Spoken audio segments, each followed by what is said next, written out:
வாங்க வாங்க வாங்க தம்பி தங்கைமாரே, இயேசு கிறிஸ்து நாமத்தினாலே உங்களை வாழ்த்தி இந்த சோஃபியா நிகழ்ச்சிக்கு வரவேற்கிறேன். இன்றைக்கும் கூட நம்ம ஒரு குரூப் டிஸ்கஷன் பண்ண இருக்கிறோம். அதற்கு முன்பதாக தலைகளை தாழ்த்தி நம்ம ஜெபம் செய்வோம். நம்ம மத்தியிலே இந்த ஜேடிகே டிவியில் இருந்து வந்திருக்கின்ற அருமையான ராகினி அக்கா இப்போ ஜெபம் பண்ணுவாங்க. அதை தொடர்ந்து நம்ம இந்த நிகழ்ச்சியை நம்ம ஆரம்பம் செய்யலாம். கர்த்தாவே, இந்த நேரத்துக்காக ஸ்தோத்திரம் ஆண்டவரே. இந்த நேரத்திலும் ஆண்டவரே, நீர் எங்களுடைய தேவனாய் எங்களை தேர்ந்தெடுத்ததற்காக ஆண்டவரே உம்மை துதிக்கிறோம் ஆண்டவரே. இந்த நேரத்திலே கூட ஆண்டவரே, இந்த நிகழ்ச்சி அநேகருடைய உள்ளத்திலே மாற்றங்களை கொண்டு வந்து கொண்டிருக்கிறது என்று நாங்கள் விசுவாசிக்கிறோம் ஆண்டவரே.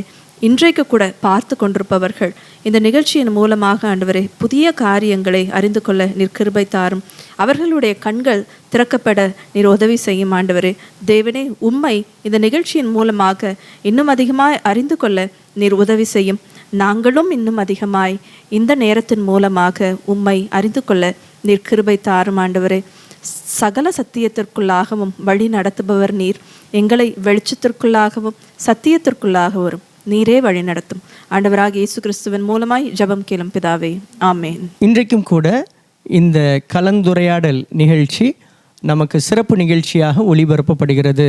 நாமும் கூட இந்த சிறப்பு நிகழ்ச்சியிலே கரிசல் சேகரம் பூதத்தான் குடியிருப்பு சபையிலிருந்து வந்திருக்கின்ற அருமையான வாலிப தங்கைமாரை நாம் இந்த ஜேடிகே நிறுவனத்தின் சார்பாகவும் அதே போல் நம்முடைய திருநெல்வேலி திருமண்டல வாலிபர் ஐக்கிய சங்கத்தின் சார்பாகவும் வாழ்த்தி வரவேற்கிறோம். அவங்க வந்திருப்பது மகிழ்ச்சி. அதே போல் இந்த நிகழ்ச்சியில் அருமையான பிள்ளைகளுக்கு நல்ல ஆலோசனை வழங்கும்படியாக நம் மத்தியில் இருக்கின்ற அருமையான ஜேடிகே டிவி டைரக்டர் திருமதி ராகினி அவர்களுக்கு வாழ்த்துக்களை தெரிவித்துக் கொள்கிறேன்.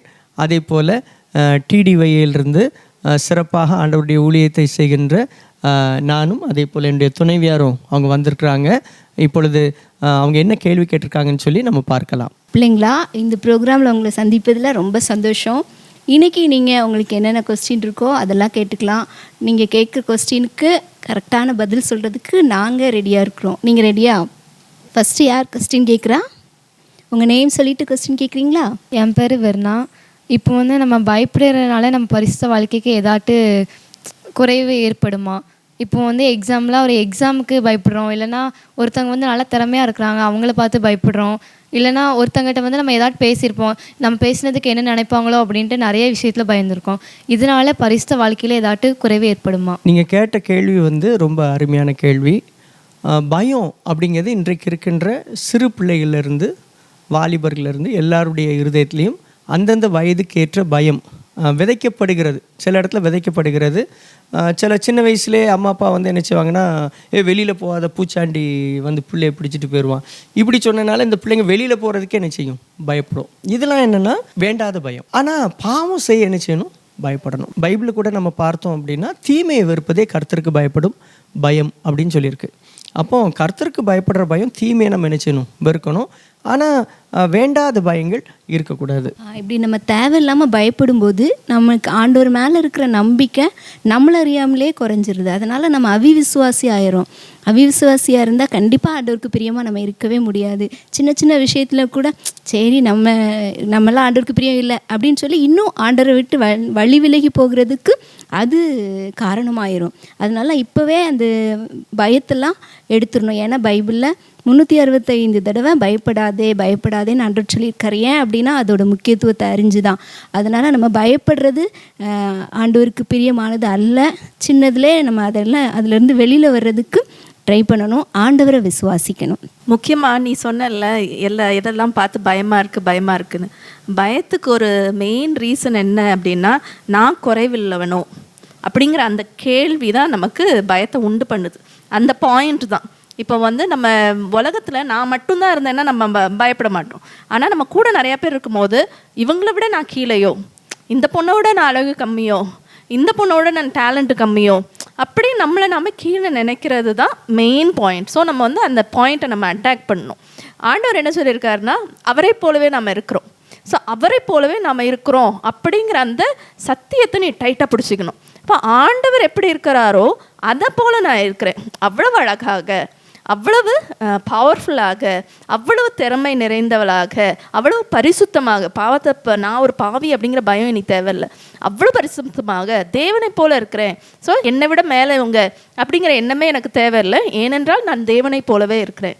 அவருடைய இமேஜில் நம்ம படைக்கப்பட்டிருக்கோம் அப்படிங்கிற அந்த வெளிப்பாடு, அந்த சத்தியம் உனக்கு டைட்டாக நீ பிடிச்சிக்கிட்டேன்னா என்றைக்குமே உனக்கு பயமே இருக்காது. யாரை விடையும் நீ கீழே இல்லை, யாரை விடையும் மேலேயும் இல்லை. சிலருக்கு அந்த சுப்பீரியாரிட்டி காம்ப்ளெக்ஸ் இருக்கும். ஸோ அதுவும் வேண்டாம், பயமும் வேண்டாம். ரொம்ப அருமையாக நீங்கள் கேட்டீங்க, அவங்களும் அருமையாக அந்த பதிலை சொன்னாங்க. நமக்கு தாழ்வு மனப்பான்மை இருக்கப்போ தான் அந்த பயம் என்ன செய்யுது வருது. பைபிளில் கூட வசனம் இருக்குது, பயப்படுகிறவன் எனக்கு உகந்தவன் அல்ல. ஆண்டவருடைய பிள்ளையாக இருக்கவங்களுக்கு வந்து பயம் வந்து என்ன செய்யக்கூடாது, இருக்கக்கூடாது. ஆண்டவருடைய பிள்ளைங்க தைரியமாக நம்ம செயல்படணும். ஒருவேளை வாலிப தம்பி தங்கைமார் வந்து நம்ம வந்து தைரியமாக இருக்கணும். அடுத்த கேள்விக்கு போகலாமா? அடுத்து யார் சொல்கிறோம், அவங்க நேம் சொல்லிவிட்டு கொஸ்டின் கேளுங்க. என் பேர் ஐஸ்வர்யா. எனக்கு என்ன கொஸ்டின் அப்படின்னா, இப்போது அநேக ஊழியக்காரங்க சொல்கிறாங்க, இந்த பாவம் பண்ணால் இந்த மாதிரி இருக்கும், நரகத்துக்கு போயிடலாம், இந்த பாவம் பண்ணாத, இது பண்ணால் நரகத்துக்கு போயிடலாம் அப்படின்னா, எல்லா பாவம் எதுங்கிறது எங்களுக்கு தெரியல. ஆனால் வந்துட்டு வாலிப பிரயாணத்தில் வந்து நாங்கள் எல்லாமே பாவம் அப்படின்னு சொல்லி சில பேர் நினச்சி நிறைய பேர் கூட தற்கொலைக்கு கூட போகிறாங்க. இதுக்கு என்ன ரீசன்? அதாவது ஐயா, அவன் நம்மளை பார்த்தே பயமாக இருக்குன்னு சொல்லிட்டா. நீங்கள் பேசுகிறதெல்லாம் கேட்டால் ரொம்ப பயமாக இருக்குன்னு அந்த பொண்ணு சொல்லிட்டா. அதாவது பிரசங்கங்கள் கேட்டால் பயமாக இருக்குது. கிட்டத்தட்ட வந்துட்டு அவள் சொன்னது என்னென்னா, ஐயா உங்களெல்லாம் பார்த்தா எனக்கு பயமாக இருக்கு. ஸோ நம்ம நிகழ்ச்சியெல்லாம் கொஞ்சம் சில நேரங்களில் பயம் உண்டு பண்ணியிருக்குது போல் யூத் மத்தியில். அதாவது பயம், நீ சொல்கிறல்ல அந்த பாவம் பயம் ஒரு வேளை சில நேரம் பிரசங்கம் பண்ணும் போதே ஊட்டியிருப்போம் தெரியாமல். ஆனால் பயப்பட வேண்டிய அவசியம் இல்லை. ஏன்னா ஆண்டவராகிய இயேசு கிறிஸ்துவும் பாவம் செய்யாதே என்று சொன்னார். ஆண்டவராகிய இயேசு கிறிஸ்துவும் வந்து நீ வந்து மனம் திரும்பு, பரலோக ராஜ்யம் சமீபமாக இருக்கிறது அப்படின்னு தான் ஆண்டவர் சொன்னார். நரகம் சமீபமாக இருக்கிறது என்று ஆண்டவராகிய இயேசு கிறிஸ்து சொல்லலை. அண்ட் ஆண்டவராகிய இயேசு கிறிஸ்து உனக்காக தான் மரித்தார். இது உனக்கு நம்பிக்கை இருக்கா? ஸோ ஆண்டவராகிய இயேசு கிறிஸ்துவோடைய ரத்தம் சகல பாவத்தையும் தீர்க்கும். நம்பிக்கை இருக்கா? நம்புறல்ல.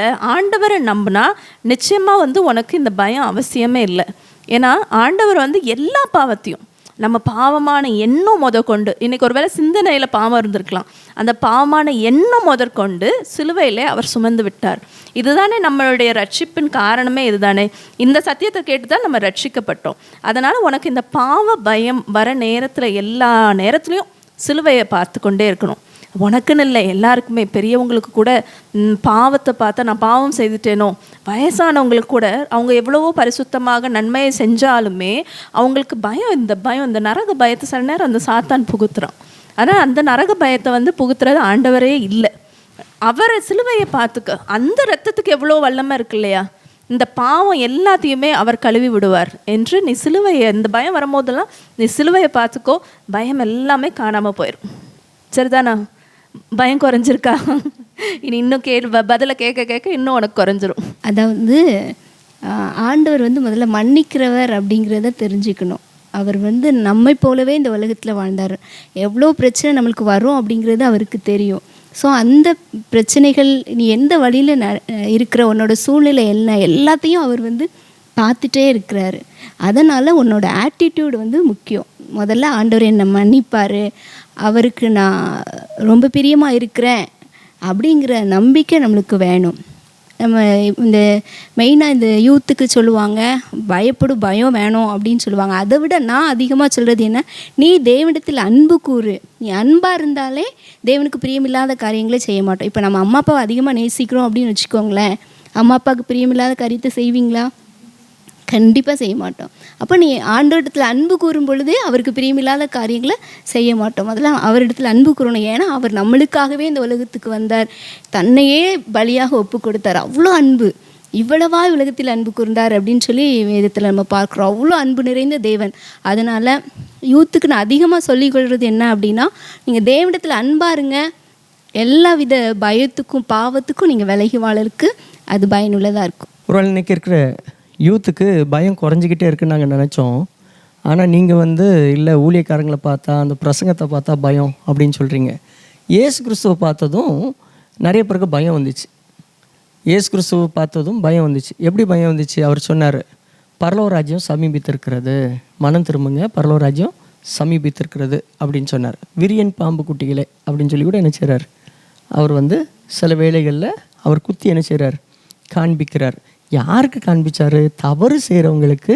அதே போல் தப்பு செய்கிறவங்கள சரியான வழியில் வந்திருப்பா, இல்லாட்ட உனக்கு நரகம் இருக்குது அப்படின்னு சொல்கிறது. உதாரணத்துக்கு சொல்லணும் அப்படின்னா, ஒரு வண்டி போயிட்டுருக்கு, ஒரு வண்டி போயிட்டுருக்கப்போ நல்லா வேகமாக போயிட்டுருக்கு. ஆனால் திடீர்னு மழை பெய்யுது, பாலம் உடஞ்சிட்டு. சரியா? பாலம் உடையிறப்போ ஒருத்தர் வந்து என்ன செய்கிறார் அப்படின்னா பதறிக்கிட்டு, ஐயோ இங்கே போகாதீங்க போகாதீங்கன்னு அவர் என்ன செய்கிறார், அவர் நடு ரோட்டில் நின்று கையை ஆட்டுறாரு சட்டையை கழட்டிட்டு. உடனே அந்த காருக்குள்ளே இருந்த அந்த ஓட்டிகிட்டு இருந்த ஒரு மனைவி சொன்னாங்க, ஐயோ அங்கே எவனோ ஒருத்தன் குடிச்சிட்டு என்ன செய்கிறான், அவன் நம்மளை இது பண்ண வரான், நீங்கள் காரை என்ன செய்யாதீங்க, நிப்பாட்டாதீங்க, நேரம் என்ன செஞ்சுருங்க, போயிருங்க, ஏதோ பைத்தியக்காரன் என்ன செய்கிறான், கையை ஆட்டு தான், நீங்கள் நிப்பாட்டாதீங்க போகணுன்னு இவருக்கு வேத்து ஊற்றிட்டு மனைவிக்கு உள்ளே இருந்து என்ன செய்கிறாங்க, என்னங்க வண்டியை நிப்பாட்டிடாதீங்க, அவன் வந்து என்ன செய்கிறான், ஏதோ கையை என்ன செய்கிறான், இப்படி ஆட்டுறான், அவன் சட்டை வேற என்ன செய்யலை போடலை, மழை வேற பெஞ்சிட்ருக்கு, நிப்பாட்டிடாதீங்க, நான் வேற இங்கே தனியாக இருக்கேன் அப்படின்னு சொல்லி சொல்கிறாங்க. ஆனால் அந்த மனுஷன் என்ன செய்கிறான்னா, அவன் பதறிக்கிட்டு நடு ரோட்டில் நின்னா, இவரும் போய் நிப்பாட்டிட்டாரு. உடனே மனைவி சொன்னாப்புல, ஐயோ கதவு ஜிக்குன்னு பூட்டிக்கோங்க, லாக் பண்ணிடுங்க, இறங்காதீங்கன்னு சொல்கிறப்போ இந்த கணவர் கதவை திறந்துட்டு என்ன செஞ்சார், இறங்குனார். இறங்கி போய் அந்த மனுஷன்ட்ட சொன்னால், அவர் சொன்னார், ஐயா நீங்கள் என்ன செஞ்சிடாதீங்க, போகாதீங்க, பாலம் என்ன செஞ்சுட்டு உடஞ்சி தண்ணியில் அடித்து போயிட்டு அப்படின்னு சொல்கிறப்பந்தான் அப்போந்தான் இவருக்கு தெரிஞ்சிச்சு, ஐயையோ அவர் பயந்தது தப்பு. ஏன்னா இந்த மனுஷன் கதறிக்கிட்டு அங்கே வெளியில் நின்னது என்ன அப்படின்னா, இவரை காப்பாற்றுறதுக்காக, இவரை பயம்புறுத்துறதுக்கு இல்லை. சரியா? அதுக்கப்புறம் இவரும் அவர் கூட சேர்ந்து என்ன செஞ்சாராம், பின்னால் அவரை வண்டியெல்லாம் நிப்பாட்டி இவரும் காமிச்சு அவங்கள காப்பாற்றினாராம். இதை நான் பேப்பரில் என்ன செஞ்சேன், வாசித்தேன். ஒருவேளை இன்றைக்கு வாலிபர்களுக்கும் என்ன பிரச்சனை அப்படின்னா, எந்த வாழ்க்கையினாலும் போ போ போ போ அப்படின்னு இப்படி கையை காமிச்சு இப்படி சொல்கிறவங்கள பார்த்தா நல்ல ஊழியக்காரங்களே தெரியும், சூப்பர் ஊழியக்காரர் அப்படின்றவாங்க. சரியா? பிரச்சனையே இல்லை, சூப்பர் ஊழியக்காரரியா, நம்ம என்ன தப்பு செஞ்சாலும் பரலோகத்தில் ஆண்டவர் நமக்கு சீட்டு போட்டு வச்சுருக்கார் அப்படின்னு நினச்சிக்கிடுவாங்க. சரியா? ஆனால் நீ செய்கிறது தப்பு, இப்படி போவாத, அங்கே உடஞ்சி கிடக்கு, இந்த வழியில் போயிடாத, பாலாக போயிடுவ, உன் வாழ்க்கை வம்பாக போயிடும் அப்படின்னு சொல்கிற ஊழியக்காரங்க தான் எப்படிப்பட்டவங்கன்னா இப்படி கையை காமிச்சு நிப்பாட்டுறவங்க. சரியா? அதை சரியான பாதையில் அது இறங்கி சரியாக கேட்கப்போ தான், ஓ நம்மளை காப்பாற்றுறதுக்கு தான் இதை சொல்லியிருக்காங்கங்கிறது நமக்கு புரியும். சரியா? அதனால் இன்றைக்கு ஒரு வேளை ஊழியக்காரர்களை பார்த்தல்ல, ஊழியக்காரங்களை பார்த்து பயம் வரக்கூடாது. ஆனால் அதே நேரத்தில் ஆண்டவருடைய வார்த்தை, ஐயோ ஆண்டவர் இப்படி சொல்லியிருக்காரே, நம்மளை சரியான பாதையில் போக சொல்லியிருக்கிறாருங்கிறத பார்த்து என்ன செய்யணும், நம்ம வந்து சரிப்படுத்துவதற்கு தான் என்ன செய்யுது, அந்த வசனங்கள் நமக்கு ஒரு பயத்தை என்ன செய்யுது, நடுக்கத்தை உண்டாகுது. ஏன்னா பைபிளில் கூட வசனம் இருக்குது, அவருடைய வசனத்திற்கு என்ன செய்யுதுன்னா நடுங்குறாங்களாம். சரியா? அப்போ ஆண்டவருடைய வசனத்திற்கு பயந்திருக்கும் பொழுது ஆண்டவர் என்ன செய்கிறாரு அப்படின்னா நம்மளை கனப்படுத்துகிறாரு, அந்த நித்திய ஜீவனை கொடுக்குறாரு. அடுத்த கொஸ்டின் போகலாமா? அடுத்து யார் கேட்க போகிறீங்க, உங்கள் நேம் சொல்லிவிட்டு கொஸ்டின் கேளுங்க. என் பேர் சைனி சோபியா. நான் என்ன கொஸ்டின் கேட்குறேன்னா, பரிசுத்தமாக வாழ்கிறத வந்து எதெல்லாம் தடுக்குது, இதெல்லாம் எப்படி தடுக்கும்? இப்போது டிவி பார்க்குறோம், மொபைல் பார்க்குறோம், இன்டர்நெட் நிறைய பார்க்குறோம், இன்ஸ்டா ஃபேஸ்புக் நிறைய வச்சுருக்கோம். அதெல்லாம் எப்படி பரிசுத்த வாழ்க்கை தடுக்கும்? நம்ம அதுக்கிட்ட போகக்கூடாதுன்னு நினச்சாலும் அது உலகத்தில் நம்ம இருக்கனால அதுக்கிட்ட தானே நம்மளால் போக முடியுது. எப்படி இதெல்லாம் தடுக்கும்? நம்ம ஒரு காரியத்தை பார்க்கணுன்னா மொபைலை தேடுறோம். அப்புறம் இதெல்லாம் எப்படி நம்மளை பரிசுத்தமாக இருக்க விடாமல் தடுக்கும்? நம்ம தான் பரிசுத்தத்தோடு தானே இருக்கோம், எப்படி இதெல்லாம் தடுக்கும்? ஆவிக்குரிய வாழ்க்கையில் எப்படி வளராமல் நம்மளை தடுக்குது? இன்ஸ்டாகிராம், ஃபேஸ்புக், அப்புறம் யூடியூப், இதெல்லாம் வந்துட்டு இன்றைக்கி ஒரு அவசியமான ஒரு காரியமாகவும் ஆயிடுச்சு. ஸோ அது வந்து ஒரு அடிக்ஷனாக மாறுற வரைக்கும் அது பெரிய பிரச்சனை இல்லை. ஏன்னா இன்றைக்கி நீ பார்த்தீங்கன்னா, நீங்கள் காலேஜ் படிக்கிறீங்களோ ஸ்கூல் படிக்கிறீங்களோ, உங்கள் ஸ்கூல் காலேஜ் ஹோம் ஒர்க்கே இன்றைக்கி வாட்ஸ்அப்பில் வருது. அண்ட் யூடியூப்பில் இன்றைக்கி லெசன்ஸ் நடத்துகிறாங்க. இன்ஃபேக்ட் நம்மளோட இந்த ப்ரோக்ராமை கூட நம்ம யூடியூப்பில் நம்ம பார்க்குறோம். ஸோ யூடியூப் அப்படிங்கிறது ஒரு எதிரி கிடையாது. முன்னாடி நாட்களில் ஃபோனையும் டிவியுமே எதிரியாக நினச்ச காலம் உண்டு. டிவி பார்க்குறதே தப்புன்னு பிரசங்கங்கள்லாம் நாங்கள் சின்ன வயசில் நாங்கள் கேட்டிருக்கோம். ஆனால் இன்றைக்கி டிவி மூலமாக டிவியே ஆண்டவர் தேர்ந்தெடுத்திருக்கிறார், மீடியாவை ஆண்டவர் தேர்ந்தெடுத்திருக்கிறார். யூடியூபை ஒரு மீடியமாக, ஒரு மிஷினரியை போல் அந்த யூடியூபை தேவன் தேர்ந்தெடுத்திருக்கிறார். இன்ஸ்டாகிராம், ஃபேஸ்புக் இதுலேயும் நம்மளுடைய மெசேஜஸ் எல்லாம் போயிட்டுருக்கு. ஸோ தேவன் அதையும் ஒரு இன்ஸ்ட்ருமெண்ட்டாக தேர்ந்தெடுத்திருக்கிறார். எப்படி மனிதனில் பாவியும் இருக்கிறான், பரிசுத்தவானும் இருக்கிறான். நமக்கு நல்ல விஷயங்களை சொல்லி கொடுக்குற ஃப்ரெண்ட்ஸும் இருக்காங்க, தவறான விஷயங்களை சொல்லிக் கொடுக்குற ஃப்ரெண்ட்ஸும் இருக்கிறாங்க. அப்படி தேவன் சிலரை தேர்ந்தெடுக்கிறார் மனிதர்களில். அதே போல் தேவன் இந்த மீடியம்ஸையும் தேவன் தேர்ந்தெடுத்திருக்கிறார். ஸோ ஃபஸ்ட்டு வந்து அதை ஈவில் அப்படின்னே நினைக்க வேண்டாம், அது பரிசுத்தத்தை தடுக்கும் என்று நினைக்க வேண்டாம். நம்ம வந்து அதில் ரொம்ப கரெக்டாக தேர்ந்தெடுக்க படிக்கணும். அதை பார்த்து பயப்பட வேண்டிய அவசியம் இல்லை. நல்லவனை பார்த்து பயப்படணுமா, மிஷினரியை பார்த்து பயப்படணுமா? யூடியூப்லேயும் மிஷினரியை போல் இன்றைக்கி யூடியூப் டீச் பண்ணிகிட்ருக்கு பிரசங்கங்கள் எல்லாம். சில இடங்களில் மனிதர்கள் போக முடியாத இடத்துல யூடியூப் பிரசங்கங்கள் எல்லாம் கேட்குறாங்க. மலைவாழ் மக்கள்னால் இன்றைக்கி யூடியூப்பில் பிரசங்கங்கள் கேட்குறாங்களாம். அவங்களுக்கு நேராக அதிகமாக அவங்களால பிரசங்கங்கள் கேட்க முடியாமல் இருக்கிற இடத்துல மலைவாழ் மக்கள், ட்ரைபல்ஸ், இவங்க எல்லாருமே யூடியூப்பில் பிரசங்கங்கள் கேட்குறாங்க. அதனால் அது பரிசுத்தத்தை தடுக்காது. ஆனால் அந்த யூடியூப்பில், அந்த இன்ஸ்டாகிராமில், ஃபேஸ்புக்கில், டெலிவிஷனில், இது எல்லாத்துலேயுமே தவறான காரியங்களும் இருக்குது. உலகத்தில் எல்லா மனிதர்களையும் தவறான மனிதர்கள் இருக்கிறது போல் இந்த தவறான காரியங்களை நீ அவாய்ட் பண்ணிக்கலாம். ஸோ இது எதுவுமே வந்து பரிசுத்தத்திலேருந்து உன்னை தடுக்காது. அந்த டிஸ்ட்ராக்ஷன், அந்த டிஸ்ட்ராக்ட் ஆகும்போது, அதாவது தவறான காரியத்தை பார்க்கணுன்னு நீ தூண்டப்படும் போது கண்ட்ரோல் யுவர் செல்ஃப். அதுலேருந்து ஒரு டிஸ்டன்ஸ் நீ மெயின்டைன் பண்ணிட்டு அதை உடனே கட் பண்ணிவிட்டு நீ கரெக்டான இடத்துக்கு வந்துடணும். நிச்சயமாக உன்னுடைய பரிசுத்தத்தை அது பாதிக்கவே பாதிக்காது. நாம் எதையுமே நம்ம சுய பலத்தினால முடியாது தான். பலமும் அல்ல பராக்கிரமும் இல்லை, என்னுடைய ஆவியினாலே ஆகும் அப்படின்னு ஆண்டவர் சொல்லியிருக்கிறார். அதனால் நம்ம சுய பலத்தினால இதெல்லாம் நான் தடுக்க முடியும் அப்படின்னு சொல்லி நம்ம எதையுமே நினைக்க முடியாது. அதனால் ஒவ்வொரு நாளும் காலையில் எழும்பி, ஆண்டவரே நான் பலவீனமான பாத்திரம்தான், இந்த நாளில் என்னை பலப்படுத்துங்க அப்படின்னு சொல்லி நம்ம ஜெபிக்கும் பொழுது கூட ஆண்டவர் சின்ன சின்ன காரியங்களில் கூட நம்மளுக்கு உணர்த்துவார். அப்போ நம்ம சென்சிட்டிவாக அதிலேருந்து வெளியில் வந்தோம் அப்படின்னு சொன்னால் holy life is a jolly life. அழகாக சொன்னாங்க, holy life is a jolly லைஃப்னு சொல்லி. ஒரு இருந்துச்சான்.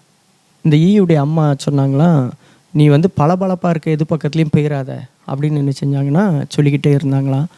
ஆனால் இந்த என்ன செஞ்சிச்சான் அப்படின்னா, அங்கே தான் ஃப்ரெண்ட்ஸ் கூட போய் விளையாடுறப்போ சில என்ன செஞ்சிச்சான்னா அங்கே தூரத்தில் பேப்பரில் எண்ணெய் தடவி வச்சுருக்கிறது அப்படி பளபளன்னு இருக்கிறது பக்கத்தில் போய் அது என்ன செஞ்சிச்சுன்னா தொட்டுட்டு வந்ததை பார்த்தது இந்த சொல்லி நினச்சிச்சான், எங்கள் அம்மா சொன்னது சும்மா இருக்கும் போலுக்க, எங்கள் அம்மா அந்த ஈலாம் போய் உட்கார்றது ஒன்றும் செய்ய மாட்டேக்கு, நான் போய் உட்கார்ந்து எதுவும் செய்யுமா, சரி பார்ப்போமேன்னு சொல்லி முதல்ல அப்படி போச்சான். அது பக்கத்தில் போயிட்டு அப்படி வந்துச்சான் தொடாமல். பிறகு பார்த்துச்சான், சரி நம்மளும் தான் லேசாக கையை வச்சு பார்ப்போமே அப்படின்னு சொல்லி ஒரு கையை லேசாக வச்சு தொட்டு பார்த்துச்சான், ஒன்றும் ஆகலையா. சரி மற்றையெல்லாம் உட்காந்துட்டு வருது, நம்மளும் என்ன செய்வோம், போய் உட்காருவோமே அப்படின்னு நினச்சிச்சான். போய் அப்படி உட்காந்துட்டு டக்குன்னு வந்துச்சான், ஒன்றும் நடக்கலை.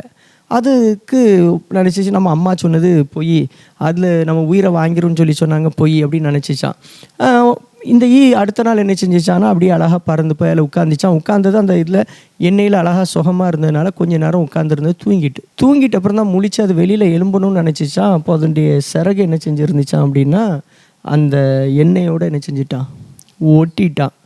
இப்போ இந்த பறக்கணும்னு நினச்சாலும் என்ன செய்ய முடியல, பறக்க முடியல. அது பறக்கணும்னு நினைக்கப்போ தான் சிறகை விட்டுட்டு பறக்க வேண்டிய நிலைமையில் இருந்துச்சான். இதோட இந்த கதையை நான் நிப்பாட்டிக்கிடுதேன், சரியா?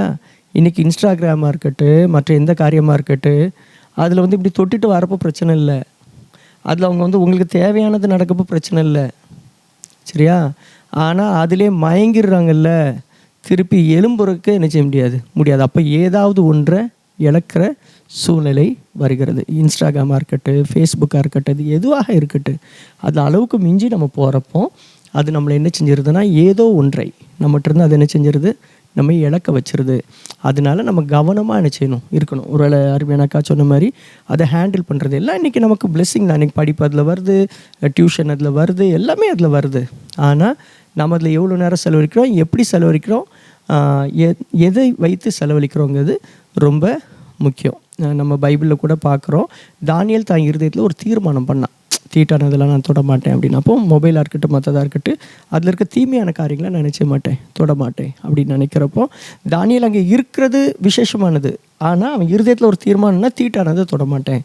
அதே மாதிரி மொபைல் ஃபோன் உங்கள்கிட்ட இருக்கிறது கிஃப்ட்டு, யூடியூப்பு கிஃப்ட்டு தான், எல்லாமே கிஃப்ட்டு தான். ஆனால் அதில் தீட்டானதை நான் நினச்ச மாட்டேன், தொட மாட்டேங்கிறத நம்ம தீர்மானம் பண்ணணும். அடுத்த கொஸ்டின் என்னன்னு பார்க்கலாமா? யார் சொல்கிறா, என்ன கொஸ்டின் அப்படிங்கிறது பார்க்கலாமா? என்னோட பேர் ஜெனிஃபா. எனக்கு ஒரு கேள்வி என்ன அப்படின்னா, இப்போது பொண்ணுங்க எல்லோரும் இருக்கோம் அப்படின்னா நாங்கள் வந்து மேக்கப் போட ஆசைப்படுவோம். இப்போது கொஞ்சம் அழகாக இருக்கணும், எந்த இடத்துக்கு போனாலும் நாங்கள் கொஞ்சம் அழகாக இருக்கணும். இப்போ கூட இப்போ நாங்கள் வந்திருக்கோம் அப்படின்னா கொஞ்சம் பவுட்ரு போட்டுக்கணும், கொஞ்சம் ஹேர் ஸ்டைல் விடணும், அப்படிலாம் எங்களுக்கு தோணும். கொஞ்சம் மாடலாக ட்ரெஸ் பண்ணணும். சில நேரம் வந்து அப்படிலாம் ட்ரெஸ் பண்ணக்கூடாது, அதெல்லாம் பாவம் அப்படின்னு சொல்லுவாங்க. மேக்கப் போடக்கூடாது அப்படின்லாம் பாவம், அது வந்து பாவமா? சிலவங்க பண்ணுறாங்க, சிலவங்க பாவம் இல்லைன்னு சொல்கிறாங்க, சிலவங்க வந்து பாவம்னு சொல்கிறாங்க. எங்கள் வீட்டிலலாம் மேக்கப் போடலாம் விட மாட்டாங்க. இங்கே இருக்க எல்லாருமே அப்படி தான், மேக்கப்லாம் ரொம்ப போட விட மாட்டாங்க. அது ஒரு தப்பா? ஒருவேளை அது வந்து பரிசுத்தத்துக்கு தடையாக இருக்குமா? மேக்கப் அதாவது மாடல் ட்ரெஸ் அதெல்லாம் பொண்ணுங்க எல்லாருமே ஆசை தான் படுவோம், அதுவும் தடையாக இருக்குமா? அதுதான் என்னோட கேள்வி. அதாவது லேடிஸ் சார்பாக நீ கேள்வி கேட்டுட்ட. இந்த எல்லா லேடிஸ்க்குமே அது சின்ன வயசு பெரிய வயசுன்ட்டு இல்லை, 70 வயசு ஆனாலும் லேடிஸ்க்கு வந்து பார்க்க நல்லா இருக்கணும், அப்பன் ட்ரெண்ட் என்ன இருக்கோ அதை வந்து நம்ம பண்ணிக்கணும் அப்படிங்கிற ஒரு ஆசை நிச்சயமாக இருக்கத்தான் செய்யுது. ஆனால் பைபிளில் வந்துட்டு ஒரு குணசாலியான ஸ்திரீயுடைய விலை வந்து முத்துக்களை விட உயர்ந்தது என்று ஆண்டவர் சொல்லியிருக்காங்க. அந்த பேதுரு எழுதிய ஒரு புஸ்தகத்தில் பேதுரு சொன்ன ஒரு வார்த்தை வந்து இன்றைக்கி ரொம்பவே அதை தவறாக எடுத்துக்கொண்டோம். பேதுரு என்ன சொல்லியிருப்பாருன்னா, ஒரு பெண்ணுடைய அழகு வந்து அவளுடைய தலை வாடுறதுலையோ அவளுடைய முகத்துலையோ இல்லை, அவளுடைய உள்ளத்தில் இருக்குது அப்படிங்கிற அது அழகு எங்கே இருக்குது அப்படிங்கிறது தான் சொன்னாரே ஒழிய பேதுரு வந்து பெண்கள் யாரும் வந்து உங்கள் அழகு படுத்திக்காதீங்க என்று அவர் சொல்லவே இல்லை. ஆண்டவராகிய இயேசு கிறிஸ்துவுடைய வஸ்திரத்தை வந்து எல்லாரும் பங்கிட்டு கொண்டாங்க அப்படிங்கிற ஒரு காரியத்தை நம்ம பார்க்குறோம். அது அழகான வஸ்திரமாக இருந்ததுன்னா அதை பங்கிட முடியும். ஒரு காஸ்ட்லியாக இல்லாமல் ஒரு சீப்பான ஒரு வஸ்திரமாக இருந்தால் அதுக்காக போய் பங்கிட போகிறாங்க. அதுவும் ஜெர்மன் சோல்ஜர்ஸ், சாதாரணவங்களாம் கிடையாது, ஜெர்மன் சோல்ஜர்ஸ் பங்கிட்டு கொள்கிற அளவுக்கு தகுதியான வஸ்திரத்தை தான் ஆண்டவராக இயேசு கிறிஸ்து அன்றைக்கு அணிந்திருக்கிறார். அவர் விருப்பப்பட்டு தானே அதை அணிந்திருக்கணும். அதனால் நம்ம வந்து காஸ்ட்லியாகவும் நல்லா ட்ரெஸ் பண்ணுறது வந்து நிச்சயமாக எங்கேயுமே பேதத்தில் தவறென்று எழுதப்படலை. ஆனால் நம்ம வந்து அதுதான் அழகு என்று அதில் நம்ம சார்ந்திருக்கக்கூடாது. அழகு என்னவோ உள்ளத்தில் தான். இது வந்து அழகுக்காக இல்லை, ப்ரெசன்டபிலிட்டி. அதாவது நம்மளை சகித்துக்கொள்ளணும்ல பார்க்குறவங்க, அது பார்க்குறவங்க சகித்துக்கொள்கிறதுக்காக நம்மளை கொஞ்சம் அழகுபடுத்திக்கிறோம்.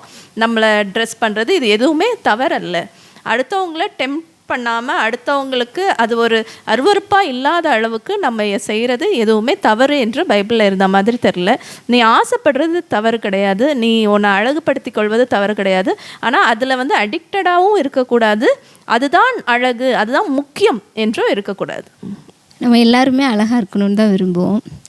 ஆனால் நம்ம அழகுபடுத்தும் பொழுது நம்மளோட ஆட்டிடியூட் எப்படி இருக்குது அப்படிங்கிறத பார்க்கணும். மெயினாக நான் யூத்துக்கு சொல்லுவேன், சண்டே சர்ச்சுக்கு நீ கிளம்பும்போது கண்ணாடி முன்னால் நிற்கும்போது உன்னோட திங்கிங் என்ன அப்படிங்கிறத யோசிக்கணும். அது கர்த்தருக்கு முன்பாக பரிசுத்தமாக இருந்தால் அது ஒன்றும் பிரச்சனை இல்லை யாரோ ஒரு ஆப்போசிட் செக்ஸை அதை அட்ராக்ட் பண்ணணும் அப்படிங்கிற மைண்டோ அல்லது எல்லாரை விட நான் தான் அப்படிங்கிற மைண்ட் செட்டோ இல்லாதபடிக்கு உனக்கு பிடித்தமான ட்ரெஸ்ஸு, உனக்கு பிடித்த மாதிரி மேக்கப் அது போடுறதுல தப்பு இல்லை.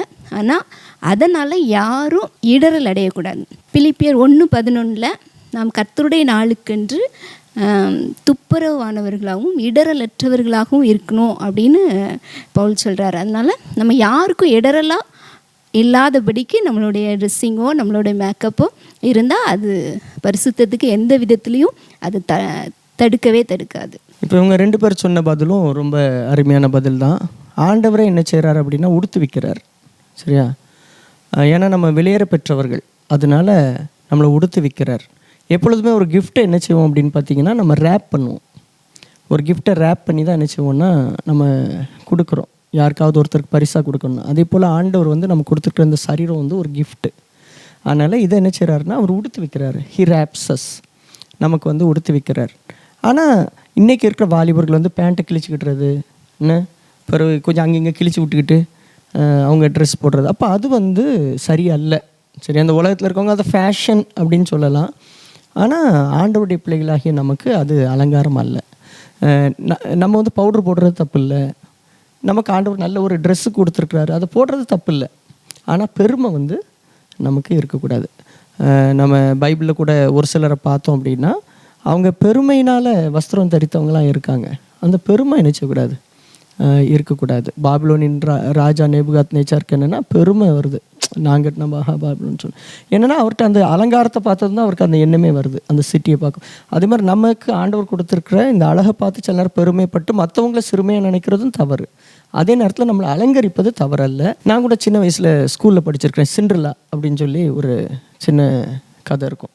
இந்த சிண்ட்ரெல்லாவில் பார்த்தீங்க அப்படின்னா அவங்க வீட்டிலே வந்து மற்றவங்க இருப்பாங்க. மற்றவங்களுக்கு என்ன பிரச்சனைனா ரொம்ப அழகாக இருக்கவங்க தான், நல்ல பணம் எல்லாம் படைச்சவங்க. இந்த சிண்ட்ரெல்லா வந்து எல்லா வேலையை நல்லா செய்கிறவங்க, உண்மையாக இருக்கவங்க. அந்த சிண்ட்ரெல்லாவுக்கு வந்து ஆனால் ரொம்ப எளிமையானவங்க, தங்களை அலங்கரிக்க கூட தெரியாது, ஆனால் மனசுக்குள்ளே ஒரு அழகு இருந்துச்சு.